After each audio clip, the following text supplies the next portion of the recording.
తన గురించి కంటే జనం గురించి ఎక్కువ ఆలోచించే మనస్తత్వం పవన్ కళ్యాణ్ది అని ప్రముఖ సినీ నటుడు చిరంజీవి అన్నారు.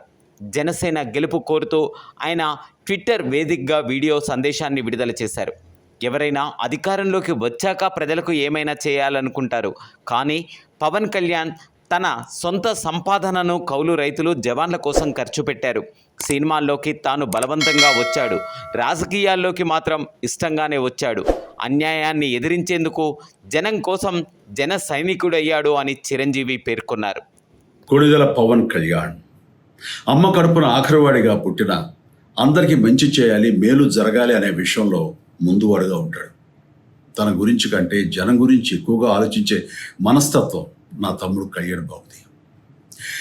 ఎవరైనా అధికారంలోకి వచ్చాక ప్రజలకు ఏదైనా చేయాలనుకుంటారు, కానీ కళ్యాణ్ తన సొంత సంపాదనని కౌలు రైతులు కన్నీళ్లు తుడిచేందుకు ఖర్చు పెట్టడం, సరిహద్దు దగ్గర ప్రాణాలొడ్డి పోరాడే జవాన్ కోసం పెద్ద మొత్తం అందివ్వటం, అలాగే మత్స్యకారులు ఇంకా ఎందరికో తాను చేసిన సహాయం చూస్తుంటే ఇలాంటి నాయకుడు కదా జనాలకు కావాల్సింది అనిపిస్తుంది. ఒక రకంగా చెప్పాలంటే సినిమాలోకి తను బలవంతంగా వచ్చాడు, రాజకీయాల్లో మాత్రం ఇష్టంతోనే వచ్చాడు. ఏ తల్లికైనా తన కొడుకు కష్టపడుతుంటే గుండె తరుక్కుపోతుంది. అలాగే ఏ అన్నకైనా తన తమ్ముడు అనవసరంగా మాటలు పడుతుంటే బాధేస్తుంది. అలా బాధపడుతున్న నా తల్లికి ఈ అన్నయ్యగా ఒక మాట చెప్పాను. నీ కొడుకు ఎంతోమంది తల్లుల కోసం, వాళ్ళ బిడ్డల భవిష్యత్తు కోసం చేసే యుద్ధం అమ్మా ఇది. మన బాధ కంటే అది ఎంతో గొప్పది అన్నాను. అన్యాయాన్ని ఎదిరించకుండా మౌనంగా ఉండే మంచివాళ్ళ వల్లనే ప్రజాస్వామ్యం మరింత నష్టం అని నమ్మి జనం కోసం జన సైనికుడయ్యాడు.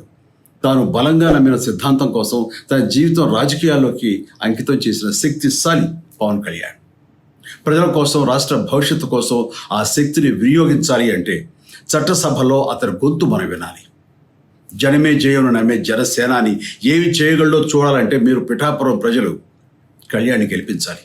మీకు సేవకుడుగా, సైనికుడుగా అండగా నిలబడతాడు. మీకోసం ఏమైనా సరే కలబడతాడు, మీ కళ నిజం చేస్తాడు. పిఠాపురం వాస్తవ్యులకు మీ చిరంజీవి విన్నపం, గాజు గ్లాసు గుర్తుకి మీ ఓటు వేసి పవన్ కళ్యాణ్ని గెలిపించండి. జై హింద్.